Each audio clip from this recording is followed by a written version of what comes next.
The summer sun had burned relentlessly over the Montana Territory for 3 straight months, turning the once verdant landscape into a parched, brittle wasteland by August 1878. Theodora Lawson clutched her empty canteen, her cracked lips stinging as she stumbled forward on the dusty trail that seemed to stretch endlessly before her. The stagecoach that had ejected her 12 miles back after the driver discovered her ticket was forged was now just a memory dissolved in the heat waves that rippled across the horizon. Theodora had left Philadelphia with nothing but $20 sewn into her hemline, a small valise, and the desperate hope of escaping her uncle's plans to marry her off to a man 3 times her age. At 22, she'd decided that a future in the West, even an uncertain one, was preferable to becoming the possession of Leopold Winters, her uncle's business partner, whose hands wandered inappropriately whenever they found themselves alone. The sun was beginning its descent toward the jagged mountains in the distance when Theodora's legs finally betrayed her. Her vision blurred as dark spots danced before her eyes. She had been rationing her last drops of water for hours, but dehydration and exhaustion had finally claimed victory. The world tilted sideways as she collapsed into the dust, her valise tumbling from her grasp. In the hazy twilight of consciousness, Theodora heard the rhythmic sound of hoofbeats approaching. She tried to lift her head, but found she lacked the strength. The hoofbeats slowed, then stopped altogether. Through half-lidded eyes, she saw boots-worn leather, caked with dust approach, and stop beside her. Miss, can you hear me?" The voice was deep, tinged with concern. Rough but gentle hands rolled her over. Theodora caught a glimpse of a weathered face beneath the brim of a cowboy hat, blue eyes filled with worry. The last rays of the setting sun haloed his silhouette as he knelt beside her. "You're burning up," the stranger murmured, pressing a cool canteen to her lips. "Easy now. Small sips." The water tasted like salvation. Theodora managed 2 swallows before coughing weakly. With surprising tenderness, the cowboy slipped one arm beneath her knees and the other behind her shoulders, lifting her as though she weighed nothing. Cradling her against his chest, he said simply, "I'll carry you home." As darkness claimed her, Theodora had the fleeting thought that she had no home, not anymore, but the steady heartbeat beneath her cheek felt reassuringly solid as consciousness slipped away. When Theodora next opened her eyes, she found herself lying on a narrow bed in a small, rustic cabin. Moonlight streamed through an uncurtained window, illuminating sparse but tidy furnishings. A wooden table with 2 chairs, a small cook stove, and a chest of drawers. A lantern burned low on a nearby table, casting long shadows across the rough-hewn walls. "You're awake." The deep voice came from her left, and Theodora turned to see the cowboy sitting in a chair beside the bed. Up close, she could better assess her rescuer, a man perhaps in his early 30s, with a sun-weathered face that spoke of years outdoors. His brown hair was a touch too long, curling slightly at the edges of his collar, and his blue eyes watched her with a mixture of relief and caution. "Where am I?" Theodora's voice emerged as a croak. "My cabin. Name's Matthew Morgan." He reached for a cup of water on the bedside table and helped her sit up enough to drink. "Found you about 4 miles east of here, collapsed on the trail. You've been out for several hours." Theodora drank gratefully, then sank back against the pillow. "Thank you, Mr. Morgan. I'm Theodora Lawson." "Miss Lawson," he nodded politely. "Mind telling me what you were doing out there alone? That trail doesn't see much traffic since the new stage route opened up." Theodora hesitated, unsure how much to reveal to this stranger. I was heading west. The stagecoach driver discovered my ticket wasn't entirely legitimate. He made me get off." Matthew raised an eyebrow, but didn't comment on the implied deception. "Were you heading to Willow Creek? That's the nearest town, about 15 miles west." "Yes," she lied, having never heard of Willow Creek until this moment. He seemed to consider this, then nodded. "You should rest. We can talk more in the morning." He stood and moved toward the door. "Mr. Morgan," Theodora called, causing him to turn. "Where will you sleep?" He gestured toward the main room. "Got a bedroll by the fire. Don't worry about me, Miss Lawson. I've slept on worse than my own floor."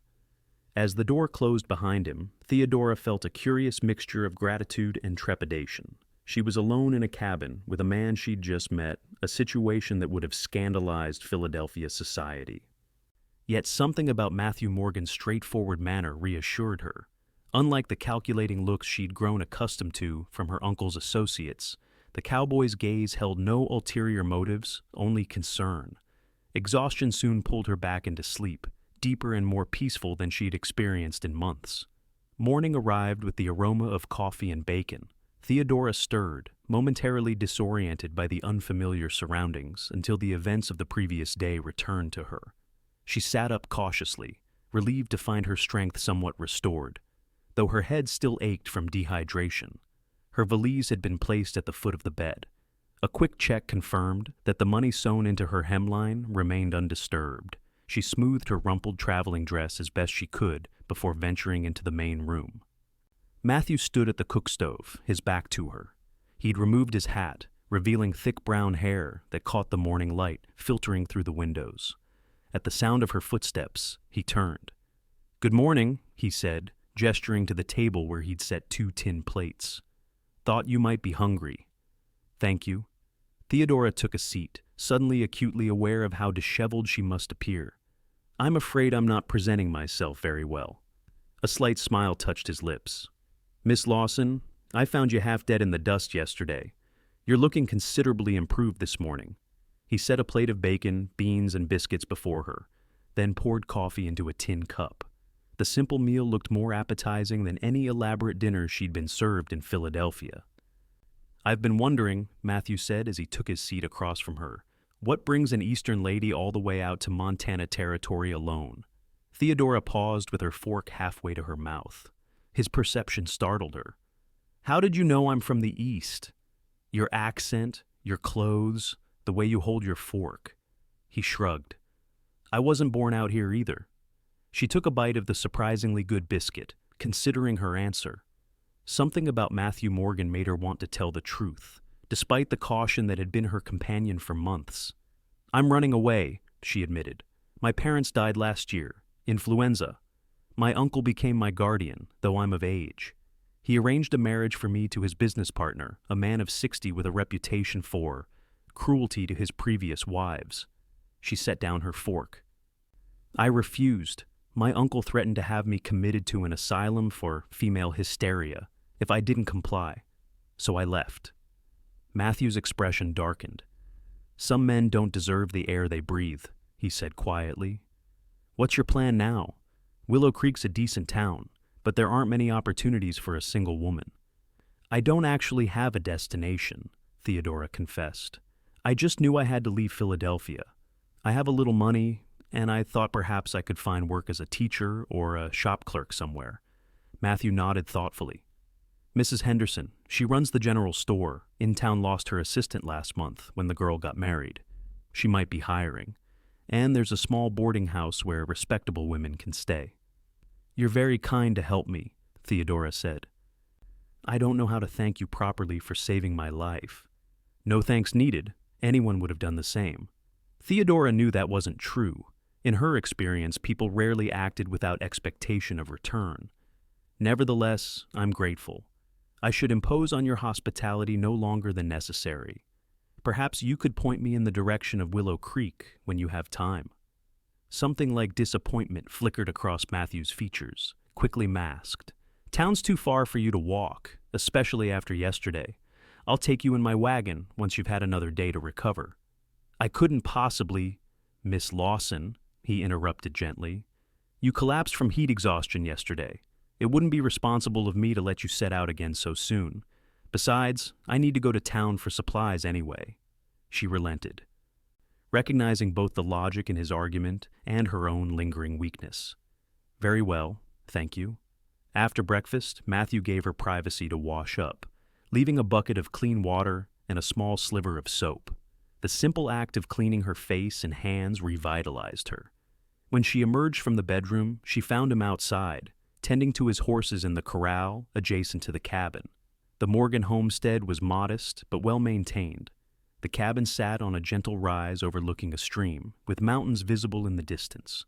A small barn stood nearby, along with a corral where 3 horses grazed. Beyond that, A fenced pasture contained a dozen cattle. It wasn't a large ranch, but it appeared self-sufficient. Theodora walked cautiously to the corral fence, still feeling the effects of her ordeal. Matthew looked up from where he was brushing down a chestnut gelding. "Feeling better?" he asked. "Much. Your home is lovely." He glanced around as if seeing it through her eyes. "It's not much, but it's mine. Bought the land 5 years ago. Been building it up little by little." A note of pride colored his words. "You've done all this alone?" "Mostly. Hire help during roundup and branding." He patted the horse's neck. "This is Buck. The bay mare is Sadie, and the pinto is Diablo, though he's gentler than his name suggests." As if understanding he was being discussed, the pinto horse lifted his head and nickered softly. Theodora smiled, reaching a hand toward him as he approached the fence. "He likes you," Matthew observed. "Would you like to pet him?"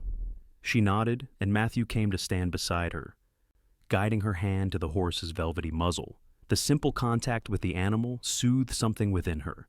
"Have you ridden before?" Matthew asked. "A little, in the park. Nothing like riding out here, I imagine."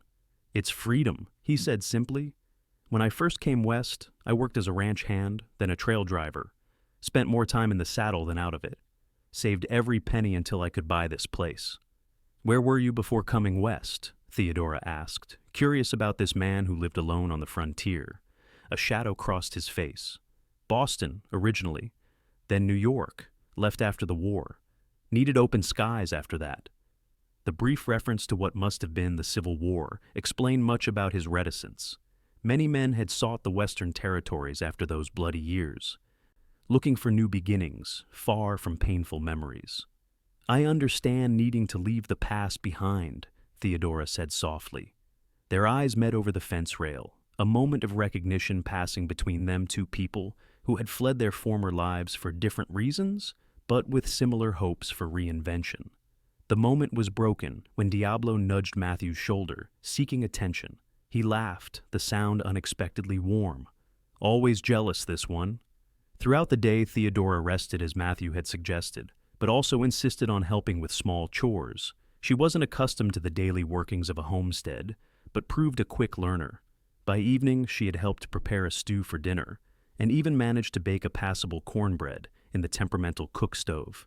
As they sat at the table sharing the meal, Theodora found herself studying Matthew when he wasn't looking.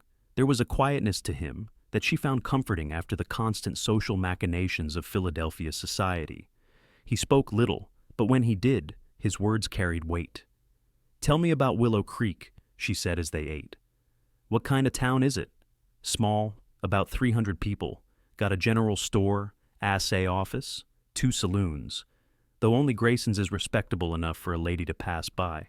There's a church, a schoolhouse, and Dr. Campbell's office. No proper hotel yet, but the boarding house is clean."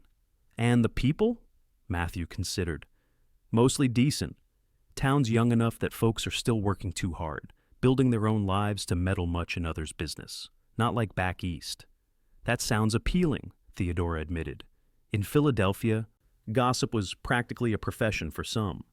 People talk here too, but different subjects. Whether Jenkins' cattle are getting into Wilcox's hayfields again, if the school needs a new roof before winter, whether the stage line will increase service now that the silver mine's producing. Practical concerns," Theodora observed. "Frontier doesn't leave much time for pettiness, though Mrs. Henderson will want to know your entire life story within 5 minutes of meeting you." His eyes crinkled with amusement. "I'll prepare accordingly," Theodora smiled. "When will we go to town?" "Day after tomorrow, if you're feeling strong enough. I need to finish mending the south fence line tomorrow." "Perhaps I could help," she offered impulsively. Matthew looked surprised. "It's hard work." "I'm stronger than I appear, Mr. Morgan. And I'm not afraid of hard work." He studied her for a moment, then nodded. "We'll see how you're feeling in the morning." That night, as Theodora lay in the borrowed bed, listening to the unfamiliar sounds of the Montana night, she reflected on the strange turn her life had taken. A week ago, she had been preparing to flee Philadelphia in desperation. Now, she was in a cowboy's cabin, contemplating helping him mend fences before seeking work in a frontier town she'd never heard of before yesterday. The uncertainty of her future should have terrified her. Instead, She felt a curious sense of peace, perhaps because for the first time in her adult life, the decisions before her were truly her own. True to her word, Theodora insisted on accompanying Matthew to the fence line the next morning. He provided her with a wide-brimmed hat for protection from the sun and filled 2 canteens with fresh water. They rode double on Sadie, the gentle mare accommodating both riders easily. Theodora sat behind Matthew, hesitantly placing her hands at his waist as the horse picked its way across the rocky terrain. "The break should be just ahead," Matthew said over his shoulder. "Probably a fallen tree or a deer that got tangled and pulled down a section." Theodora tried to focus on his words rather than the unfamiliar intimacy of their shared ride. She had never been this physically close to a man outside of formal dances, and even then, proper distance was strictly maintained. Here, the necessities of frontier life rendered such formalities impractical. They found the broken fence where a lightning-struck pine had fallen across the wires. Matthew dismounted and helped Theodora down, his hands firm but respectful at her waist. "I'll clear the tree. You can hold the wires when I'm ready to restring them," he explained. Theodora watched as he worked, wielding an axe with practiced efficiency to cut away the fallen timber.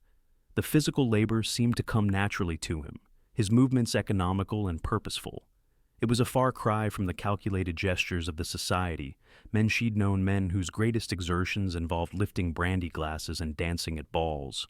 When the tree was cleared, Matthew showed her how to hold the wire strands taut, while he reattached them to the posts. The work was indeed difficult, the wire cutting into her gloved hands despite her best efforts. But Theodora refused to complain. "You're doing well," Matthew observed as they finished the 3rd strand. "Most city folks would have given up by now." "I'm not most city folks," she replied, wiping sweat from her brow with her sleeve. A genuine smile, the first full one she'd seen from him, transformed his face. "No, Miss Lawson, you certainly are not." They worked through the morning, breaking at midday to eat the simple lunch they had brought: bread, cheese, and dried apple slices.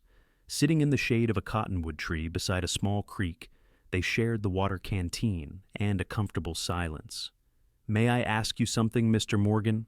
Theodora finally ventured. He nodded, stretching his long legs before him. "Why do you live out here alone?" "Most homesteaders I've read about have families." Matthew was quiet for so long that Theodora thought he might not answer. Finally, he said, "I was engaged once back east, before the war." He absently traced patterns in the dirt with a twig. "Hannah, she was a doctor's daughter. We had plans." "What happened?" Theodora asked softly. "I enlisted in '62, infantry, saw things no man should see."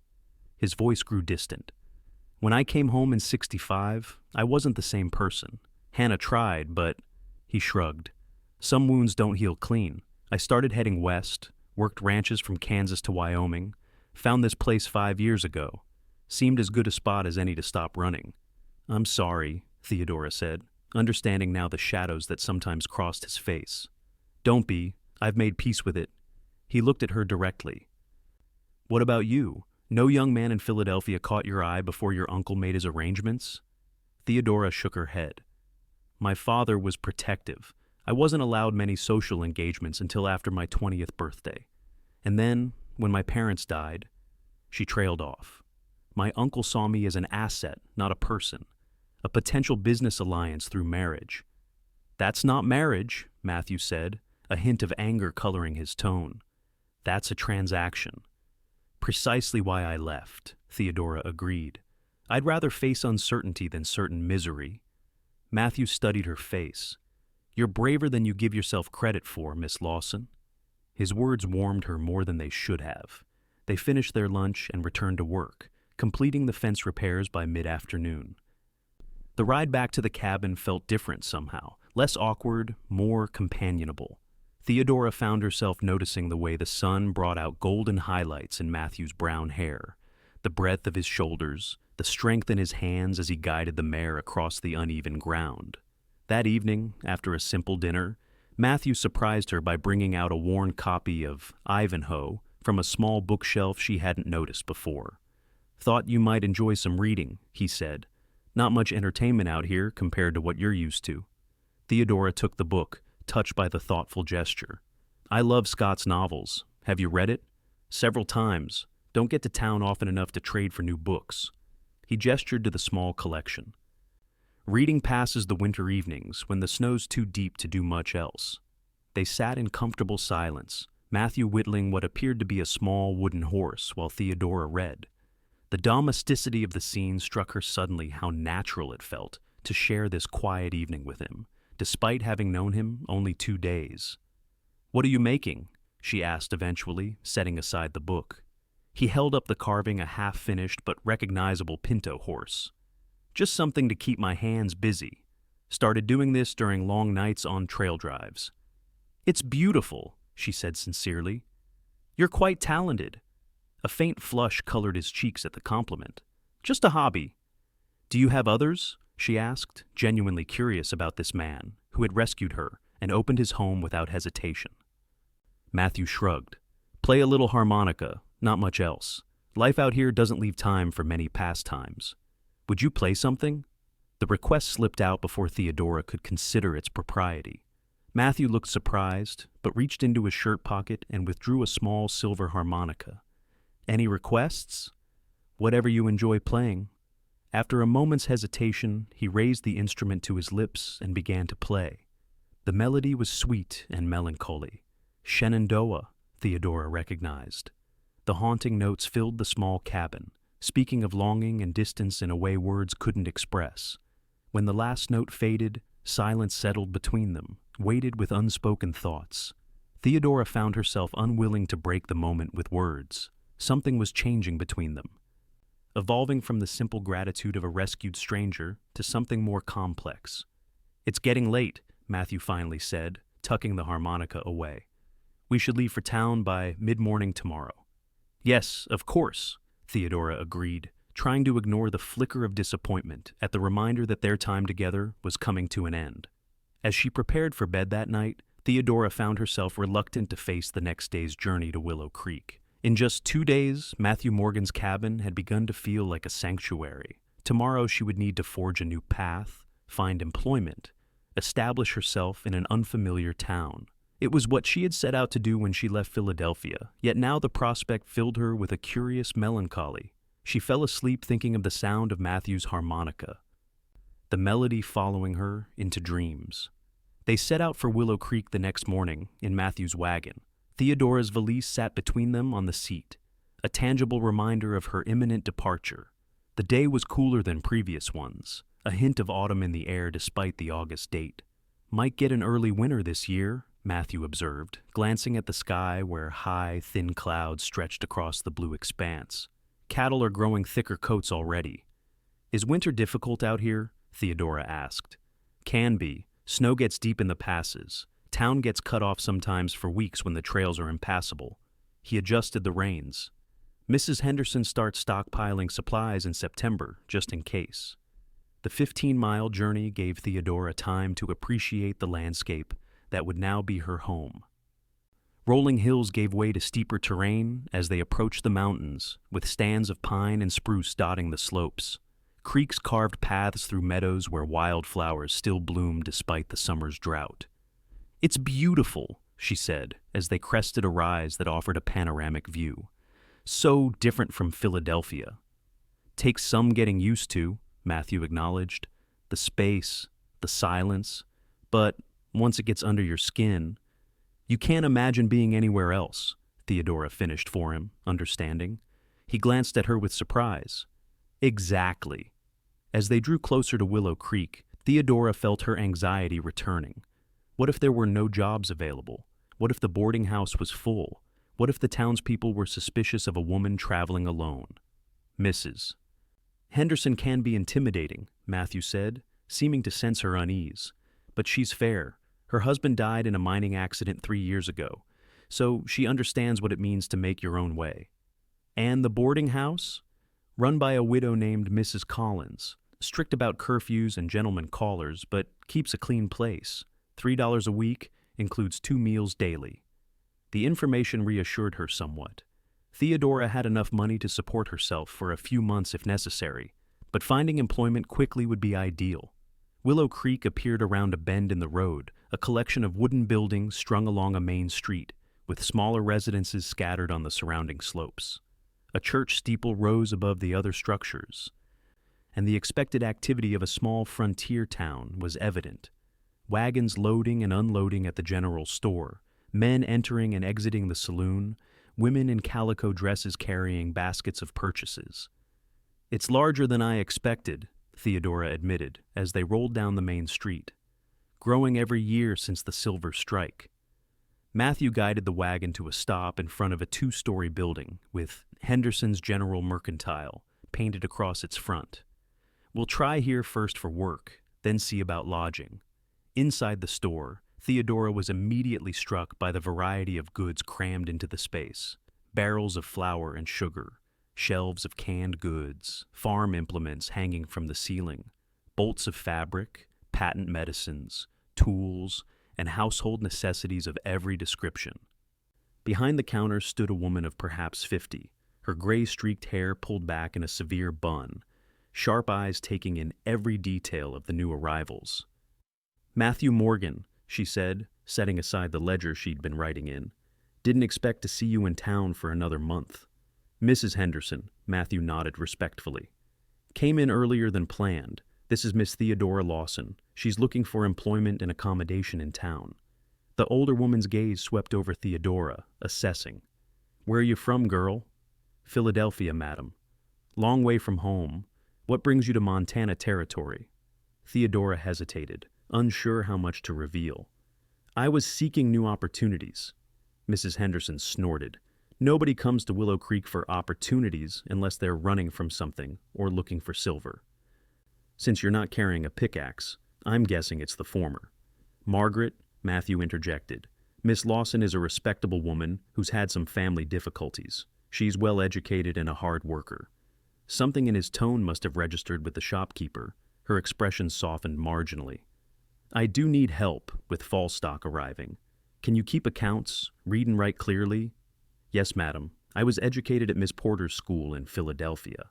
I'm proficient in mathematics, correspondence, and bookkeeping." This appeared to impress Mrs. Henderson. "Humph.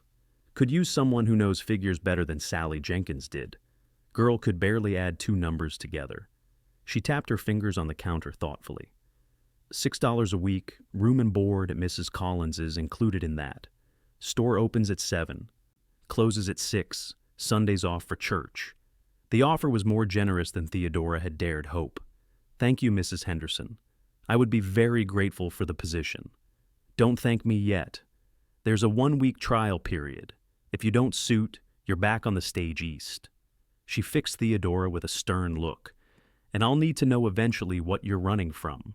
No secrets stay buried long in a town this size."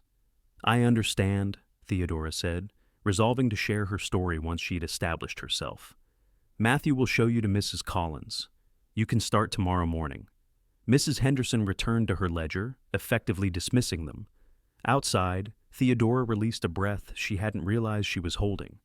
"That was successful," Matthew finished, a slight smile playing at his lips. "Margaret Henderson doesn't suffer fools, but she recognized quality when she sees it." The praise warmed Theodora unexpectedly. "Thank you for speaking on my behalf." "Just told the truth as I see it." He climbed back into the wagon and offered her a hand up. The boarding house was a neat 2-story structure at the edge of town, with a small garden in front and a wide porch furnished with rocking chairs. Mrs. Collins proved to be a plump, pleasant woman in her 60s who showed Theodora to a small but clean room on the 2nd floor. "Breakfast at 6:30, dinner at 7 in the evening," she explained. "No gentlemen callers in rooms, no liquor on premises, and doors locked at 10 o'clock sharp. The rules are perfectly reasonable, Mrs. Collins. Thank you." After arranging for Theodora's board, Matthew helped carry her valise upstairs. In the narrow hallway outside her room, they stood awkwardly, both suddenly aware that their brief time together was ending. "I should thank you properly," Theodora said, "for everything. Not just saving my life, but your hospitality, your help finding employment." "No thanks necessary," Matthew said, his hat in his hands. "I'm glad things worked out for you here." "Will I?" Theodora hesitated, then continued. "Will I see you in town occasionally?" "I come in for supplies every few weeks. more often once winter sets in and ranch work slows down. They stood in silence for a moment, neither quite ready to say goodbye. Finally, Matthew cleared his throat. "I should get back. Got those cattle to check on." "Of course." Theodora extended her hand. "Thank you again, Mr. Morgan." He took her hand, but instead of shaking it, he held it gently for a moment. "Matthew, please." "Matthew," she repeated softly, "and I'm Theodora." Their eyes met, and for a heartbeat, Theodora thought he might say something more. Instead, he released her hand and settled his hat back on his head. "Good luck, Theodora. I'll see you around town." She watched him descend the stairs, an inexplicable sense of loss washing over her as he disappeared from view. The next 3 weeks passed in a blur of new experiences for Theodora. Working at Henderson's proved challenging but satisfying. Mrs. Henderson was demanding but fair, and Theodora quickly proved her worth by reorganizing the store's chaotic accounting system. The boarding house was comfortable enough, and the other residents, 3 teachers, an unmarried bank clerk, and a young widow, were welcoming if curious about the newcomer. Willow Creek itself was a revelation. The frontier town operated by different social rules than Philadelphia society. Here, a person was judged by their work ethic and honesty more than their background or connections. Theodora found the directness refreshing after years of navigating subtle social cues and hidden agendas. Yet, despite her growing comfort with her new life, Theodora found her thoughts often turning to the quiet ranch and its solitary owner. Each time the bell above the store door rang, she couldn't help glancing up, hoping to see Matthew's tall figure. But 3 weeks passed, with no sign of him. "You're mooning again," Mrs. Henderson observed one afternoon, as Theodora stared absently out the window while dusting the display shelves. "I beg your pardon?" The older woman snorted. "Don't play innocent with me, girl. You've been watching that door like a hawk since you got here. Looking for someone in particular?" Theodora felt heat rise to her cheeks. "I don't know what you mean." "Matthew Morgan doesn't come to town often," Mrs. Henderson said bluntly. "Man keeps to himself since he came back from the war. But he's been in twice this month already, and I don't recall him needing that many supplies before you arrived." Theodora nearly dropped the tin of tobacco she was holding. "He's been here? I didn't see him." "Both times you were out delivering orders." Mrs. Henderson's shrewd eyes assessed her. "Interesting coincidence, wouldn't you say?" Before Theodora could formulate a response, the bell jangled and Dr. Campbell entered, requesting quinine for a patient. The conversation was mercifully interrupted, but Theodora's thoughts remained unsettled for the rest of the day. That evening, as she sat on the boarding house porch enjoying the cooler air that September had brought, Theodora found herself wondering if she had imagined the connection she'd felt with Matthew. Perhaps to him, she had been simply a good deed, a stranded traveler he'd helped, and then forgotten. "Miss Lawson?" A familiar voice interrupted her thoughts. Theodora looked up to see Matthew standing at the bottom of the porch steps, hat in hand. Her heart performed an entirely inappropriate somersault in her chest. "Mr. Morgan," she said, trying to keep her voice steady. "What a surprise." "Matthew," he reminded her with a slight smile, "I was wondering if you might care to take a walk. Evening's pleasant." Mrs. Collins, rocking nearby, cleared her throat meaningfully. "Miss Lawson needs to be back by 9, Mr. Morgan. Boarding house rules." "Yes, madam," he said respectfully. "I'll have her back in plenty of time." Theodora rose, acutely aware of Mrs. Collins' curious gaze. "I'd be happy to walk with you." They strolled toward the edge of town in companionable silence. Theodora stole glances at his profile, noting that he'd trimmed his hair and beard since she'd last seen him. His clothes, while still practical, were newer than those he'd worn at the ranch. "Mrs. Henderson tells me you're doing well at the store," he finally said. "I enjoy the work. She's been very kind in her way." Matthew chuckled. "That's a diplomatic description of Margaret Henderson." "She mentioned you've been to town," Theodora said, unable to help herself. "I'm sorry I missed you." "I came looking for you," he admitted, surprising her with his directness. "But you were out with deliveries both times." They reached a small bridge that crossed Willow Creek itself, the water gurgling peacefully beneath them. Matthew stopped, turning to face her. "I've been thinking about you," he said simply. "More than I probably should." Theodora's breath caught. I've thought of you too. His eyes searched hers. I'm not a sophisticated man, Theodora. I don't have fancy words or grand gestures. But these past weeks my cabin's felt emptier than it ever did before you stayed there. Matthew, let me finish, he said gently. I know we barely know each other. I know you're just settling into your new life here. I'm not asking for anything. I just wanted you to know that if you ever wanted to visit the ranch again, or if I could call on you properly here in town. He trailed off, uncharacteristically uncertain. Theodora felt a surge of warmth that had nothing to do with the mild evening. I would like that very much, she said softly. Relief and something else happiness perhaps lit his eyes. Really? Really, she smiled. I've missed our conversations, and your harmonica playing. They continued walking, the air between them lighter now that words had been spoken. Matthew told her about the ranch, about a new calf born the previous week, about his plans to expand the pasture before winter set in. Theodora shared stories of her work at the store, the colorful characters of Willow Creek, her growing friendship with Sarah, the young widow at the boarding house. All too soon, it was time to return. At the boarding house steps, Matthew hesitated. The harvest dance is next Saturday at the church hall, he said. Would you allow me to escort you? I would be honored, Theodora replied, her heart light with unexpected joy. The harvest dance marked the beginning of their courtship.